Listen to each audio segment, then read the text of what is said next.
Bonjour, c'est Dominique. Aujourd'hui, c'est le dévoilement. Alors, vous allez voir le projet fini. Dès demain, on commence la série de tutos. Alors, je crois qu'il y a 12 jours de tutos. Bon, c'est quand même assez imposant comme projet parce qu'on a plusieurs cartes à l'intérieur. Alors, c'est parfois un, parfois deux tutos par carte. Plus, je crois que c'est deux tutos pour faire la boîte en tant que telle. Alors, voilà. J'ai utilisé la collection Spring Farmhouse de Prima. Alors, les cartes de 10 par 15, des cartes de 7,5 par 10. J'avais aussi le bloc 15-15. Il m'en reste encore quelques-uns. J'en avais déjà quelques-uns de parties. Et j'ai utilisé aussi quelques feuilles de Épiphanie. Alors ça, je crois plus que ce soit sur le marché. De toute façon, vous ne voulez pas faire exactement comme moi. Vous allez faire avec votre propre collection de papier. Alors, si vous avez une collection, des feuilles 30-30, si vous avez des cartes, si vous avez aussi le petit format, ça serait bien aussi. Parfois, on veut mettre des petits détails. Puis si les dessins sont trop gros, puis on a juste une petite bande, c'est difficile à voir vraiment ce qu'il y aurait comme dessin. Alors, si vous avez aussi le bloc 15-15 qui irait avec la collection, ou autre chose qui est d'une autre collection, mais qui coordonnerait bien, alors je vous recommande de les utiliser. Et aussi, j'ai utilisé quelques feuilles, alors quand j'ai besoin des plus grands morceaux, parce que aussi je n'avais presque plus rien ici, alors j'ai utilisé aussi quelques feuilles de la compagnie DCWV, alors je crois que c'est Vintage Memories. Je trouvais que ça convenait vraiment bien avec la collection de départ qui était le Spring Farmhouse. Alors voilà, une jolie boîte. J'ai été inspirée par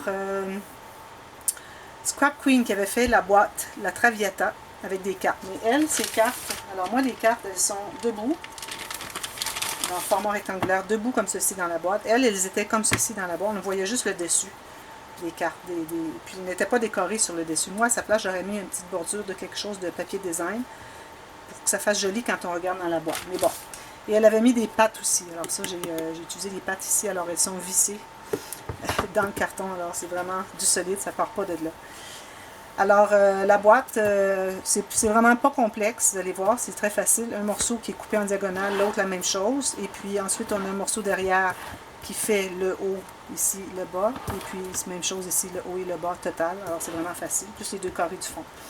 Alors, je crois qu'il y a deux vidéos pour la boîte. Et puis, les cartes, bien, il y en a 7, je crois, à l'intérieur. Scrap Queen en avait 7, c'est pas que je voulais faire comme elle, c'est que c'était complet. Je voulais en faire 6 ou 7, finalement, j'ai décidé d'en faire 6. Alors, parfois dans les vidéos, je disais est-ce que j'en fais 6, est-ce que j'en fais 7. Finalement, je crois que j'en ai fait 7. Alors, bon, c'était pas pour copier. Alors, le nombre de cartes à l'intérieur, c'est pas vraiment le but de copier, là.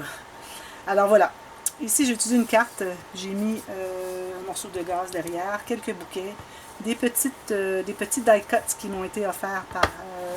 je crois que c'est Annick qui m'avait offert ceux-là. Soit Annick ou soit BQ, je ne me souviens plus.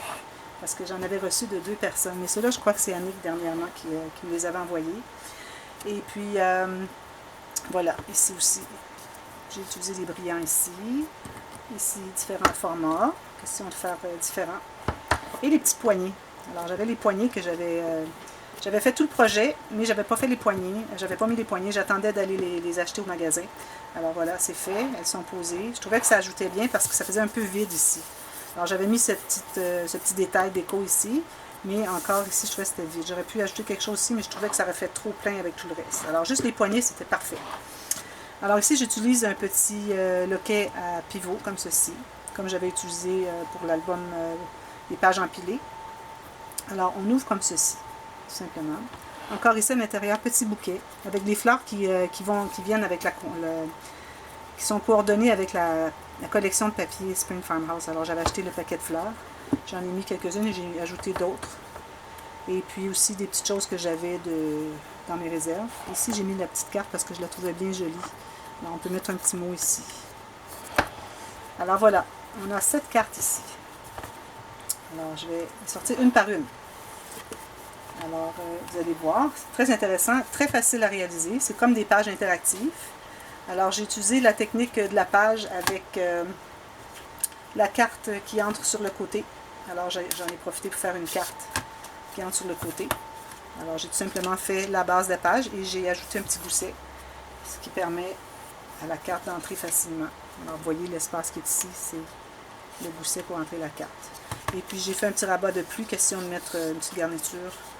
Ça, c'était de la collection Épiphanie. Dommage qu'elle n'existe plus. Je l'avais utilisé pour faire un album mariage simple pour un couple d'amis qui avait fait un mariage très simple sur leur terre avec juste 2 ou 3, un témoin, un officiant et c'est tout. une personne de la famille, c'est tout. Alors là, celle-ci, je l'ai mis au-dessus. Je l'ai mis au-dessus parce que c'est ma préférée. C'est la carte préférée. Alors, il y avait celle-ci que j'aimais beaucoup. Et puis celle-ci. Alors, j'ai mis la petite ici. Puis j'ai mis la grande ici. Alors, tout simplement, on ouvre comme ceci. Alors là, ça fait quelques temps que je les ai fait. Alors, ça se peut que j'ai un petit peu de difficulté à me rappeler ce que j'ai fait. Je vais prendre un petit bout de papier pour montrer les... Alors ici, on a tout simplement une bande transverse. Alors, on peut mettre une ou deux photos ici. Ensuite, ici, espace photo. Alors, ah oui, j'avais utilisé aussi beaucoup de la collection. Oh, je ne me souviens pas du nom. Je vais l'inscrire dans la liste, dans la boîte de commentaires, dans la boîte de description, la liste des papiers. Alors ça, c'est une collection que j'avais des blocs à peu près ce format-là, un peu plus grand. Et puis ça convenait tout à fait pour la collection, pour faire vieille maison de campagne. Alors c'était parfait. Alors j'en ai utilisé beaucoup. J'ai fait des incrustations un peu partout parce que là, mon papier n'arrivait qu'ici. C'était la hauteur. Alors j'ai dû ajouter un petit morceau d'incrustation. Encore ici, la même chose, comme ceci. Et on a la tirette avec la cascade interactive, tout simplement. Alors c'est juste ça, et ça ferme avec un aimant. Derrière, parce que là, moi j'ai des interactions des deux côtés, c'est ça qui est différent un peu avec Scrap Queen. Et aussi, ça rejoint un peu le projet que j'avais fait l'été 2018 avec la boîte avec les cartes interactives et le petit cahier journal. Alors, j'avais des interactions des deux côtés, mais elles étaient plus épaisses. Je n'avais que 3 cartes dans une boîte épaisse comme ça vous donne une idée. Alors voilà, ici j'ai mis un petit détail, alors tout simplement une pochette ici. Parfois on a une pochette, parfois on a plus d'interactions. La deuxième carte, alors ici j'ai fait un onglet rotatif comme ceci. On ouvre comme ceci, espace photo, espace photo. Vous allez voir les incrustations partout, partout, partout. Espace photo, encore espace photo ici, on peut faire un journaling, ça ouvre comme ceci. Ici j'avais fait un petit peu d'encre de trop, et comme ceci. Et puis on a une pochette ici. Tout simplement. Très joli. Très agréable à faire aussi. J'ai beaucoup de plaisir à fabriquer. L'autre côté, alors là, on a tout simplement une petite attache enveloppe. Je trouve le bon sens, comme ceci. Et j'ai mis quelques petites cartes à l'intérieur, tout simplement. Ça, c'est la petit format de celle-ci. Alors, 2 cartes. C'est tout. Tout est ancré avec l'encre Distress Ink. Vintage photo de Tim Holtz. Alors tout est maté. Rien oublié. C'est beaucoup de travail. Juste le matage, c'est comme le double du temps pour faire le projet que si je ne matais pas. Aussi, j'ai utilisé comme ficelle la petite ficelle de chanvre. Alors, je trouvais que ça faisait naturel. Ça allait avec la maison de campagne naturelle. La campagne. La troisième carte. Alors encore ici, une attache enveloppe.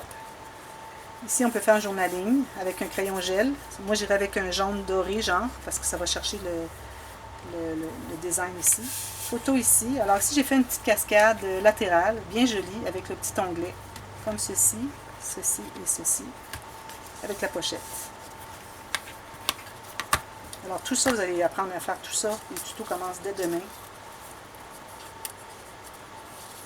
Vous allez voir, c'est très, très agréable à faire. De l'autre côté, alors là, j'ai fait des pochettes, mais je ne voulais pas que les pochettes soient... Vous savez, quand je fais mes pochettes, qu'on peut entrer les cartes jusqu'en bas, alors je les ai fait vraiment arrêter. Alors comme vous voyez, il y en a une ici, l'autre commence ici, termine ici, commence ici, termine ici. Parce que je voulais que les cartes, qui sont toutes du même format, soient toutes égales, une fois qu'on les met dans les pochettes. Alors c'est ce que ça donne ici. Une jolie carte, on peut mettre une petite photo. Moi, je garderai le dessus, je mettrai juste une photo derrière. Alors ça, c'est l'arrière de cette page. La prochaine, alors une autre image que j'aimais beaucoup, alors onglet rotatif ici, on ouvre comme ceci, espace photo ici, il faut que j'ajoute de la colle, je vois qu'il n'y en a pas suffisamment, et j'ai fait une petite filière de 4 enveloppes. J'ai laissé quand même un bon gousset, comme vous voyez, pour qu'on puisse ajouter des choses, peut-être pas le bourrer, d'ailleurs je l'ai fait coller jusqu'à la base pour pas qu'on ait tendance à trop ajouter de choses à l'intérieur. Alors juste quelques petits 2-3 photos, des choses comme ça, parce que sinon on se trouve à avoir trop d'épaisseur, ça ne fermera plus. Comme ça. On a toujours la carte à l'intérieur. Hein? Alors moi j'ai choisi les motifs qu'il y avait en long sur les côtés des pages de 15-15 de la collection Épiphanie. C'était très très joli. Si je la retrouve celle-là, je vais vraiment l'acheter. Ensuite ici, bon, j'ai fait quelque chose de nouveau. J'ai acheté dernièrement, vous avez vu, je vous avais parlé que j'avais acheté une boîte de 500 enveloppes à monnaie. Alors j'ai décidé de faire une petite filière comme ça. Elle aussi, elle ne s'expand pas à la base. Alors on peut mettre des petits billets. Et puis en même temps, c'est une... Est-ce que c'est la page l'image interrompue? Oui. Pas l'image interrompue, c'est-à-dire la pochette illusion. Alors on a les deux cartes ici. Alors la grande, comme vous voyez, elle entre ici, mais vous ne la verrez pas entre ici, elle disparaît. Et celle-ci, ici. Alors encore là, j'ai gardé les coins. Je crois que c'était la même carte, ça arrivait tout juste pour faire mes deux cartes avec une 15-15. Alors ça, j'ai trouvé ça bien joli. Avec des petits billets, des petites choses qu'on pourrait garder. Voilà. La prochaine, alors ici, j'ai fait une image interrompue parce que je voulais vraiment utiliser cette grande carte. Et puis, j'en avais pas deux pour pouvoir la mettre en haut. Je voulais la garder pour un autre projet. Alors, j'ai tout simplement coupé ici, j'ai fait l'image interrompue. Qu'on voit quand même l'image au complet. Alors, c'est comme ceci. Espace photo si on veut. Faire journaling. Alors, ici, c'est un journal, tout simplement. Fait avec du papier teint au thé. Tout simplement. Et en plus, ce que j'ai fait, c'est que j'ai fait derrière le petit cahier. Une fois que j'ai collé le cahier, j'ai fait une pochette. Alors, on a un petit cahier supplémentaire, une petite carte comme ceci. Bien joli. D'autres espaces photo. Tout simplement derrière ici. Et toujours la carte à l'intérieur. L'autre côté, alors ça c'est le seul papier je crois que j'avais utilisé, à part celui de la boîte, de la collection Vintage Memories. Je trouvais que ça faisait peut-être un peu trop foncé. Puis là j'ai pensé à l'autre bloc que j'avais, les autres papiers. Et puis je trouvais que ça convenait encore mieux. Alors ça s'est arrêté là. Alors ici, espace photo.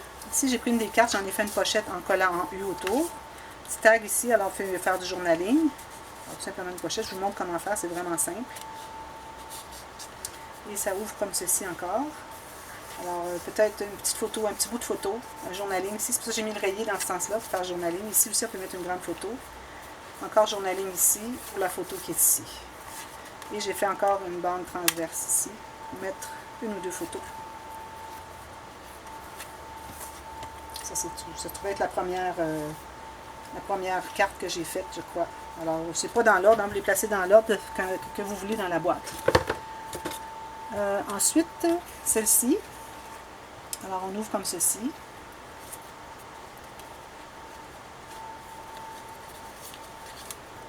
Alors, ça ouvre comme ceci et comme ceci. Les espaces photos ou journaling, ça a une grande histoire à raconter selon les photos qui vont à l'intérieur ici. Et aussi, ça ouvre encore comme ceci. Ici, une grande bande transverse, comme ceci. Espace photo, espace photo. Espace ici qu'on peut mettre quelque chose, sans serre, des billets, quelque chose. Et puis aussi, ça ouvre comme ceci.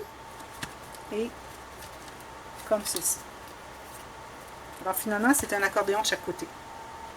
Tout simplement. J'ai mis tout simplement simple, juste un papier derrière uni. Excepté pour les deux rabats ici. Puis le reste, j'ai fait des bandes transverses chaque côté ici, espace photo. Et puis on peut faire un journaling avec un crayon foncé ici si on veut bien. Et puis ça, la façon que ça ferme, c'est que ça ferme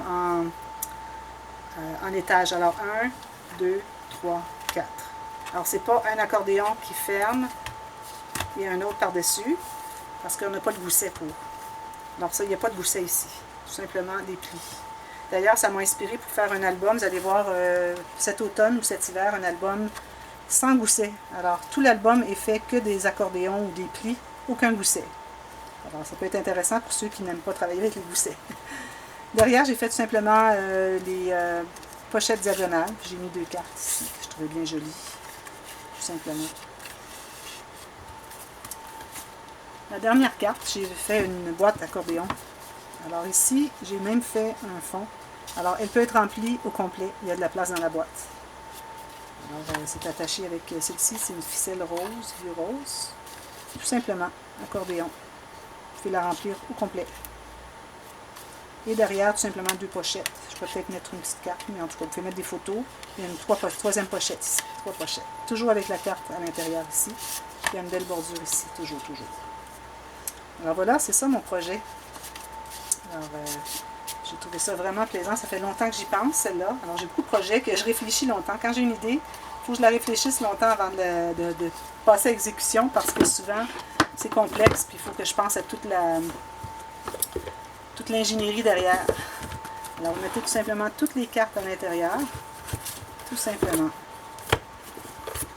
Alors, vous voyez, il y a de l'espace amplement pour que la boîte accordéon ici soit complètement remplie.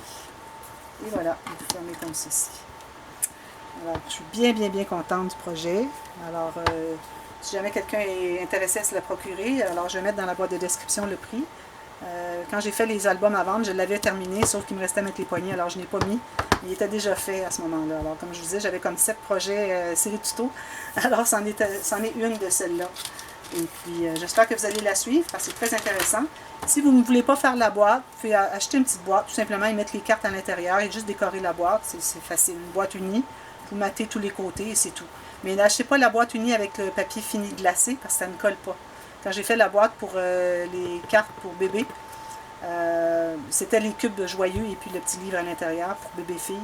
J'avais une boîte qui était finie glacée, j'avais tout maté et tout s'est enlevé. Je n'avais que tiré dessus, ça s'enlevait tout seul. Parce que c'était papier glacé. Alors prenez du papier mat, toujours les boîtes si vous voulez les retravailler. Alors voilà, j'espère que vous allez aimer. Si c'est le cas, si vous avez aimé, vous pouvez cliquer sur le petit pouce en l'air, ça m'encourage beaucoup. Et puis laissez un commentaire si vous pensez la faire. Et puis si vous avez des questions, vous n'hésitez jamais, les questions, toutes les questions sont acceptées. Je réponds à tout le monde. Si vous voyez qu'il n'y a pas de réponse, c'est que je ne l'ai pas vu. Alors reposez-moi la question, renvoyez-moi un autre mail ou un autre message dans la boîte de commentaires. Et puis je réponds à toutes les questions. Alors les pattes, alors c'est une. Je crois que c'est Tim Holtz, celle-là.